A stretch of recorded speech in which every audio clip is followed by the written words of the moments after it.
మహానీయులు కావాలి అంటే మనం ఏం చేయాలి? మనం గెలవాలి అంటే ఏం చేయాలి?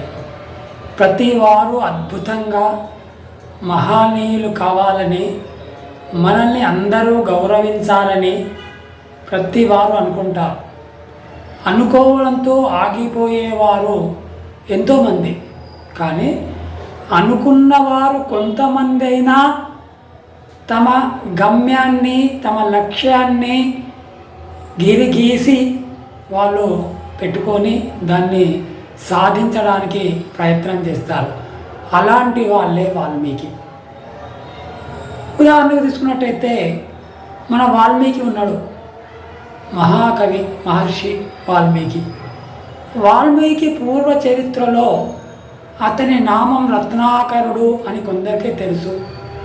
అతడు ఒక దొంగ, బాటసారులను దోచుకొని తన కుటుంబాన్ని పోషించుకుంటున్న దొంగ ఆ రత్నాకరుడు.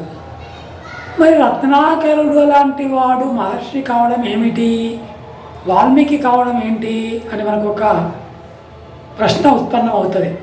అదే కదా భగవత్ లిఖితం కానీ, మన ప్రేరణ కానీ, మన సంకల్పం కానీ ఏదో ఒకటి తోడు కావాలి. ఆ రెండూ తోడైతే మహాకవి కాళిదాసులా కూడా కావచ్చు. దానికి ఉదాహరణ ఈ రత్నాకరుడు. ఒకరోజు నారద మహర్షి అదే అడవిలో అదే దారి గుండా పోతూ ఉంటాడు.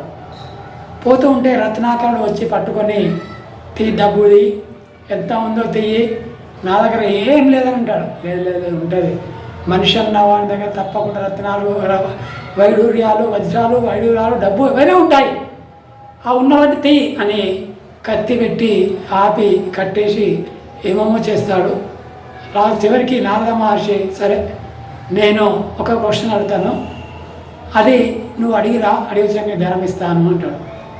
సరే చెప్పండి, ఏదో ఒక నాకు ధనం కావాలి అంతే కాబట్టి అని, నీ భార్య ఉంది కదా, ఉంది, ఆ భార్యకు పోయి అడుగు, నేను చేస్తున్న పాపాలలో సగభాగం పాలు పంచుకుంటావు కదా అని అడిగిరా అని చెప్తాడు. మరి మీరు పోతే ఎట్లా అనగానే చెట్టు కట్టేసి పో అంటాడు. అలా చెట్టుకు నారదుని కట్టేసి ఇంటికి పోయి, ఏమే ఉన్నావా ప్రియమైన పెళ్ళామా అని పిలిచి, నేను చేస్తున్నవన్నీ కొన్ని అవకతవకలు ఉన్నాయి, దారి దోపిడీ చేస్తున్నాను, అలాంటి వచ్చిన పైసలు నీకు ఇస్తున్నాను, మరి అలాంటి పైసలతో నేను పోషిస్తున్నాను కాబట్టి వచ్చే పాపం మరి ఇద్దరు సగం సగం కావాలి కదా అంటాడు. ఏంటంటే నేను పాపాన్ని తీసుకుంటానా, మీరు ఏదైనా చేయండి, నాకెందుకు సమస్య, నేను మీరు తెచ్చింది వండి మీకు పెట్టడమే నా పని, పాపాలన్నీ నీకు, పుణ్యాలన్నీ నాకు అని ఉంటుంది. అంట్లనా మరి ఎట్లా? అప్పుడే అక్కడనే నాన్న కనబడతాడు. నాయనా నేను ఇట్లా కొన్ని తప్పులు చేస్తున్నాను, అందులో పాపాన్ని నువ్వేమైనా తీసుకుంటావా? లేదు బిడ్డ, నాకు పాపాలు వద్దు, ఇస్తే పుణ్యాలు ఇయ్యి అంటాడు. ఆడ కుమారుడు కనబడతాడు.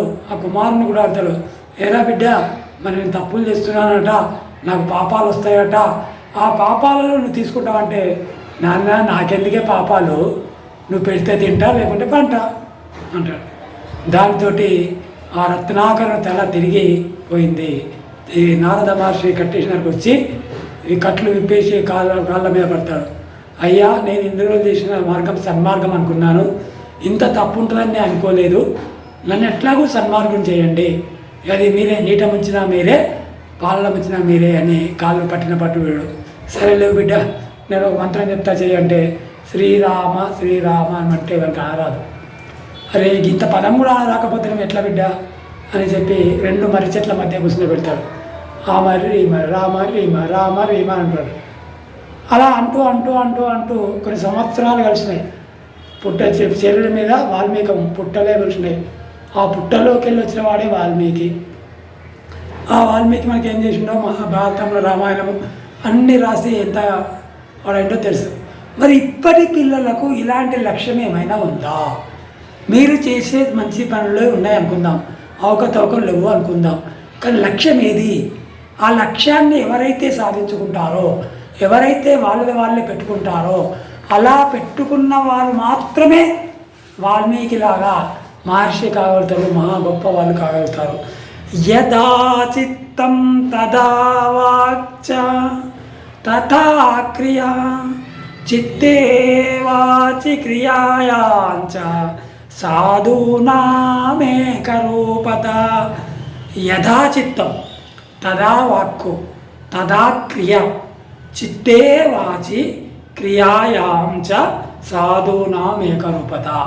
సాధు అయిన వాని దగ్గర మాత్రమే ఇలాంటి లక్షణాలు ఉంటాయట. మనం సాధులం కావాలి. తాను తలచిన విధంగా చెప్పటం, చెప్పిన విధంగా ఆచరించటం, ఈ ప్రకారంగా మనస్సునందు వాక్కునందు క్రియయందు ఒకే రూపం కలిగి ఉంటా మహనీయుల లక్షణం. మాట, చేత, చిత్తం మూడిట్లలో 3గా ఉన్నట్టయితే మనం ఏదైనా సాధించగలుగుతామని చెప్తున్నారు. మరి మనసు, మాట, నడత మనిషికి ఒక్కటైన మనిషి వాడు కాదు, వాడు మహితాత్మలు అవుతాడు అని అంటారు. కాబట్టి ఇప్పటి నుంచే మనకు తెలిసిన విషయం నుంచి మనం అందరం మహితాత్మలు ఎందుకు అవ్వద్దు, మహానుభావులం ఎందుకు అవ్వద్దు? మీరు ఏదైతే అనుకుంటారో దాన్నే ఆచరించండి, దాన్నే చేయండి, దాన్నే చెప్పండి. అదే మనకు ప్రాణం అనుకోండి. అలా అనుకుంటే మన లక్ష్యాన్ని, మన గమ్యాన్ని మనం చేయగలుగుతాము. మహాత్మా గాంధీ చూడండి, స్వాతంత్ర్యాన్ని ఇచ్చిండు, బ్రిటిష్ వాళ్ళకు ఎదురు నుంచి స్వాతంత్ర్యాన్ని తెచ్చిండు. అలాగే ఎంతోమంది వివేకానందుడు చూడండి, దేవుడు ఉన్నాడా లేడా అని రామకృష్ణ ఉన్నాడు చూశాడు అని చెప్తే అతని దగ్గర చూసి అతను కూడా ఎంత మంచివాడైందో చూడండి. అంటే ప్రతి ఒక్కరు కూడా నమ్మకం కావాలి. నేను చేస్తాను ఏదైనా సరే, నా లక్ష్యానికి నేను కట్టుబడి దాన్ని నమ్మి నేను దాన్ని ఆచరిస్తాను అని సంకల్పం ఎవరైతే తీసుకుంటారో వారు తప్పకుండా గెలుస్తారు. అలా గెలిచిన వారు మనకన్నమో చాలామంది ఉన్నారు. రవీంద్రనాథ్ ఠాగూర్ ఏంటిది, శ్రీశ్రీ ఏంటిది, కవులలో చెప్తున్నాను. అలాగే ఎస్వి బాలసుబ్రహ్మణ్యం ఏంటిది, ఘంటసాల ఏంటిది. ఇలా చూసినట్టయితే నవీన కాలంలో మనకు ఎంతోమంది ఏమి తెలియకుండా, చిరంజీవి ఏంది చూడండి, ఎక్కడి నుంచో మొదలుపెట్టి ఎక్కడికి వచ్చాడో ఆలోచన చేయండి. ఇలా కష్టాలు పడిన వాడే బంగారాన్ని పుటం పెట్టి కాల్చి దాన్ని చేసినప్పుడే దాని యొక్క స్వచ్ఛత బయటపడుతుంది. అలాగే మనిషి కూడా బాల్యం నుండే మనస వాచ కర్మన ఏది నమ్మితే అది చేయండి. మీ లక్ష్యం గోల్ పెట్టుకొని చిన్నప్పుడే మీ అమ్మ నాన్నలు పెడతారు ముందు గోలు, లేదా గురువుగారు పెడతారు ఒక లక్ష్యం. ఆ లక్ష్యాలను చేస్తూ ఉండండి. తర్వాత మీకో లక్ష్యం ఏర్పడుతుంది. మనం చిన్నప్పటి నుంచి ఏ లక్ష్యం చేయలేదనుకోండి, అన్నీ అలక్ష్యమే చేసినాము, నిర్లక్ష్యమే చేసినాము, వాయిదాలే వేసినాము. అలాంటప్పుడు ఏం జరుగుతుంది ఆలోచన చేయండి. అన్నీ వాయిదాలు వేసుకుంటూ పోతుంటాం. కానీ ఒక్కటే మనం వాయిదా వేయలేకపోతున్నాం, భోజనం. ఈ భోజనాన్ని ఎవరైనా వాయిదా వేసిన వాళ్ళు ఉన్నారా? నాకు ఒక్కరు చెప్పండి. ఎవ్వరూ వాయిదా వేయరు. ఆకలి కాకుండా కంటికి ఇంపుగా కనబడితే, నాసికకు మంచి సువాసన వచ్చినట్టయితే తిన్నవారు కూడా మనకు కొంచెం దీన్ని చూస్తారు. అలాగే మనము కార్యము నువ్వు ఏదైతే అనుకుంటావో ఆ లక్ష్యానికి తగ్గట్టుగా నువ్వు ఎందుకు చేయలేకపోతున్నావు, చేసిన మధ్యలో ఎందుకు భయపడుతున్నావు? ఆరంభింపరు నీచ మానవులు విఘ్నాయాస సంతృష్టులై ఆరంభించి పరిత్యజింతురు. ఇలా మనకు పద్యం ఉంది. కాబట్టి విఘ్నాయాస నియుక్తులైన లాస్ట్కు ఆరంభించి పరిత్యజించకుండా విజయం వచ్చేంత వరకు ఎవరైతే సాధన చేస్తారో వాడే మనకు విజయుడు అవుతాడు. అర్జునుడు చూడండి, విజయుడు అని మనకు బిరుదు వచ్చింది. ద్రోణాచార్యుడు ఏది చెప్తే అది చేసే లక్ష్యాన్ని, చెట్టు మీద ఉన్న ఒక లక్ష్యం పెట్టి ఆ లక్ష్యాన్ని నీకు ఎక్కడ కనబడుతుందంటే గుడి కన్నే కనబడుతుందని చెప్తాడు.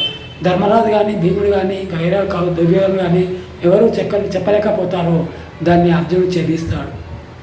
అంతటి ఏకాగ్రత, అంతటి విశ్వాసము, అంతటి నేర్పు నైపుణ్యము ఎవరి దగ్గరైతే ఉన్నాయో వారు తప్పకుండా గెలిచి చూపిస్తారు. మరి అనగనగరాగమతిశయిల్లుచునుండు తినగ తినగవే మతీయనుండు సాధనమున పనులు చూసారా, సాధనమున పనులు సమకూరు ధరలోన విశ్వద విరామ వినురవేమానం వేమన. కాబట్టి మన లక్ష్యము మంచిదయ్యి మనకు దాని మీద గురి కలిగి మనం చేసినట్టయితే తప్పకుండా విజయులవుతాము. మాటలాడుటొకటి మనసులోనొక్కటి ఒడలి గుణము వేరే యోజ వేరే ఎట్లు గలుగు ముక్తి లాగుతానుండ ఎట్లు గలుగు ముక్తి ఎట్లు కలుగు జయము ఈలాగుతానుండ విశ్వదాభిరామ వినురవేమా. చూసారా ఎంత చక్క చిన్న చిన్న పదాలతో అల్లతి అల్లతి పదాలతోటి ఎలా వేమన్న మనకు వివరించాడు. మరి అలా మన లక్ష్యాన్ని మనం ఏర్పరచుకొని ఆ లక్ష్యానికి ఎంత కష్టమైన కష్టాలు అనేటివి ఇష్టాలుగా తీసుకున్నట్టయితే మనకు కష్టం అనేది ఏర్పడదు. ఎవరికి కష్టాలు కావాలని రావు, వచ్చినా మనం ఇష్టంగా ఉన్నాం కాబట్టి చేస్తాము. ఆహారం తినడం కష్టం లేకుండా ఉందా? ఆలోచన చేయండి ఒకసారి. దాన్ని ఎంత సమకూర్చుకోవాలి, ఎంత కష్టమవుతుంది. అయినప్పటికీ ఆ కష్టాన్ని ఇష్టంగా పడి అందరం కుటుంబంలో కూర్చుండి పండుగ నాడు ఎలా హాయిగా తింటాము, అలా ప్రతి ఇంట్లో కూడా సద్గ్రంథ పఠనము, పిల్లల పుస్తకాల పఠనము మనం అందరం కూర్చుండి చేయగలిగితే ప్రతిరోజు 1 గంట విద్యార్థులు తన పిల్లలతో కూర్చోబెట్టుకొని నాన్న ఈరోజు బడిలో ఏం చెప్పారు, అదేదో నాకు చెప్పు బిడ్డ అని తల్లి తండ్రి వినగలిగితే సమయం లేదు అనకండి. చూస్తూ ఉంటే ఒక్కొక్కరు 70-80 ఏళ్ళు బతుకుతున్నారు. మరి చిన్నప్పుడు పిల్లగాళ్ళతో కాకుండా బయట తిరగడం ఎందుకు? తల్లి కూడా బయట వాళ్ళతో ఇరుగు పొరుగుతో ముచ్చట్లు పెట్టకుండా తన పిల్లతోని తన కొడుకు కానీ తన బిడ్డ కానీ కూర్చుండి నాన్న ఇవాళ ఏం చెప్పారు తెలుగులో, ఏది ఇంకా చదువు, ఇవాళ ఇంగ్లీష్లో ఏం చెప్పారు చదువు, ఏం లెక్కలు చెప్పారో చెయ్యి అని ఒక్కొక్క సబ్జెక్ట్ను ఒక్కొక్కరు 3 సబ్జెక్టులు తల్లి 3 సబ్జెక్టులు తండ్రి అడిగినట్టయితే పిల్లలు ప్రతిరోజు మా అమ్మ నాన్న అడుగుతారు, నేను వారికి చెప్పాలి అనే ఒక లక్ష్యం ఏర్పడినట్లయితే ప్రతి ఒక్కరు సరే చదువుతో పాటు ఒక లలిత కళ ఉంటే ఇంకా బాగుంటుంది. సాధన చేయాలి. ఊరికే చదువుతోని మనకు విసుగు వస్తుంది అనుకుందాం. పాటలు పాడడం, బొమ్మలు గీయడం, తర్వాత మాట్లాడడం, తర్వాత డ్యాన్స్ చేయడం, తర్వాత ఇట్లా 5 లలిత కళలు ఉన్నాయి కదా, ఆ కళలలో ఏదో ఒక కళ మీరు నేర్పిస్తే ఎంత బాగుంటుంది. సంగీతం, ఏదైనా ఒక వాయిద్యం, ఫ్లూట్ కానీ కీబోర్డు కానీ తబలా కానీ ఏదో ఒకటి నేర్పించండి. సంగీతం కానీ సాహిత్యం కానీ వక్త కానీ గాయకుడు కానీ చిత్రలేఖన బొమ్మలు కానీ ఇలా 5 ఒకటి మనం నేర్పించినట్టయితే పిల్లవాడు ప్రతిరోజు 1 గంట సాధన చేసినా గంట సాధన చేసినా చదువుకు ఇది ఎరువులాగా పనికొస్తాయి. చదువుకోవద్దని అంటే నేను చదవడమే, చదువుతో పాటు ఒక లలిత కళ మన వెంబడి ఉన్నట్టయితే ఆ విద్యార్థికి అటు చదువుతో పాటు ఇది కూడా అద్భుతుంది. మనిషికి ఒక్క వేలుతోనే పని చేయమని చెప్పండి, ఏదైనా ఏది పనులు చేయలేడు. అదే 2 వేలు ఉంటే చేస్తాడా? చేయలేడు. అదే 2 చేతులకు అన్ని వేళ్ళు ఉంటే మనము ఆ ఇళ్ళతో ఏ పని అయినా చేయగలుగుతున్నాము. తినాలంటే కూడా 5 వేళ్ళు మనకు నోట్లోకి పోవాలి. కాబట్టి విద్యతో పాటు వినయము, వినయంతో పాటు పాత్రత, ఇవన్నీ సమకూరాలంటే చదువు ఉండాలి. చదువుతో పాటు ఒక లలిత కళ కూడా నేర్చుకున్నట్టయితే ఎంతో బాగుంటుందని పెద్దలందరూ నేర్చుకున్నారు. ఇప్పుడు మనం చూస్తున్నాం ఒక్కొక్కరు. సచిన్ టెండూల్కర్ ఆటలంటే ఇష్టం, కానీ చదువులో కూడా చాలా మంచివాడు. అలాగే క్రికెట్లో ఎంత అయినా మనకు తెలుసు. ధోని, ఇలా చెప్పుకుంటూ పోతే ఎందరో ఉన్నారు. కాబట్టి ఎవరినైనా ఒకరిని ఆదర్శంగా తీసుకోండి. ప్రతిరోజు ఒక గ్రంథం తీసుకొని ఒక కనీసం 5 పేజీలు 10 పేజీలు 20 పేజీలు 1 అరగంట చదవగలిగితే, లేదా మన పెద్దవాళ్ళు, మన ఇంటి పక్క పట్ల ఒక టీచర్ ఉన్నాడు, ఆ టీచర్ మనం మాట్లాడడం, ఆ తండ్రి వచ్చి మాట్లాడుతుంటే పిల్లవాడు వచ్చి వింటూ ఉంటాడు. లేదా అవతల పక్క పండుగ ఒక కలెక్టర్ ఉన్నాడు అనుకుందాం, ఆ కలెక్టర్ దగ్గర పోయి మనం మాట్లాడతామా? మన పెద్దవాళ్ళు అనుకుందాం. చిన్నవాళ్ళు ఒక వ్యాపారి ఉన్నాడు అనుకుందాం, వ్యాపారితో మాట్లాడుతున్నామా? ఎవరితోనైనా ఇట్లా ప్రత్యక్ష ప్రసారంగా ఉండాలి అనుకుంటే చాలా బాగుంటుంది. లేని వాళ్ళు రకరకాల పుస్తకాలలో రకరకాల మనస్తత్వాన్ని అందులో నింపి పెట్టారు. ఆ నింపి పెట్టినవి మనం తీసి చదివితే ఎంత బాగుంటుంది. తండ్రి చదువుతుంటే కొడుకు వింటాడు, తల్లి చదువుతుంటే కొడుకు వింటాడు, కొడుకు చదువుతుంటే తల్లి తండ్రి వినాలి. ఇలాంటి మన మంచి లక్షణాలు పెట్టుకున్నట్టయితే ప్రతి విద్యార్థి కూడా ఒక భారత పౌరునిగా, మంచి మేటిగా, ఒక వివేకానందునిగా, ఒక రామకృష్ణ పరమహంసలాగా, ఒక మహాత్మా గాంధీలాగా, ఒక మన టాటా బిర్లా ఎట్లయితే ధనంలో పెరిగిరో వీళ్ళు వినయంలో పెరుగుతారు, విద్యల్లో పెరుగుతారని తెలియజేస్తున్నాను. ఇదంతా కూడా మన సంకల్పమే. సంకల్పం గట్టిగా ఉండాలి, విశ్వసించాలి, దాన్ని ఆచరించాలి. అప్పుడే ఈ 3 మెట్లు ఎక్కితేనే విజయం అవుతుంది అని తెలియజేస్తూ ఈ